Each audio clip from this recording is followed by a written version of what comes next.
近10亿人都被语文老师骗了，因为课本中的《桃花源记》可能是篇鬼故事，文中字字句句都透着诡异。土地平旷，屋舍俨然，有良田、美池、桑竹之属。这句看似是描写渔人进入桃花源后，看到了一片安然祥和的景象，实则处处让人脊背发凉。文中这里提到了桑竹，仔细想想，桑树的生长时间是4月末到7月中旬的茂盛季节，可桃花盛开的日子却是在3月份，这2种植物怎么可能会同时存在？其次，古代的村子排列往往很是凌乱，尤其是这种大山里的村落，一般都是依照地势而建，即便是地势平整，也不可能将房屋修建得如此错落有致。像这种排列整齐的建筑，大多都出现于墓地的修建，而旁边又有良田又有桑竹美池环绕。细细回想，这不正是墓地的标配吗？再来看看这里生活的居民，阡陌交通，鸡犬相闻，其中往来众左，男女衣着，悉如外人，黄发垂髫，并怡然自乐。显然人们生活十分幸福，除了与世隔绝，这里几乎与外界一模一样，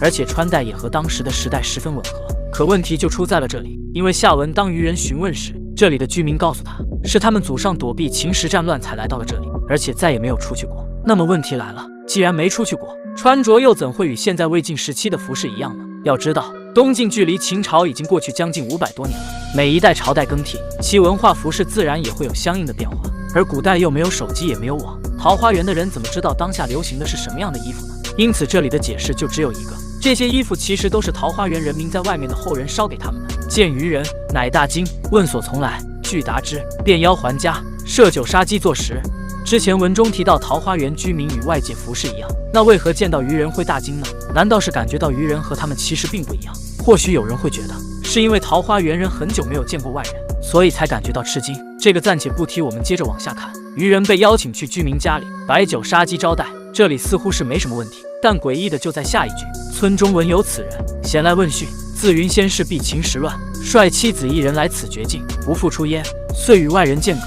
这里作者讲了桃花源的由来，看似普通，实际暗藏玄机。既然当时已经将外面的家人邻居全都迁来了这里，那不就说明他们在外面早已没有亲人，又何来上文后人烧衣服一说呢？其次，桃花源人几百年来从未出去过，那他们所食的鸡鸭鱼肉又是从何而来呢？如果也是后人烧给他们的，那这些给他们上供的人又是谁呢？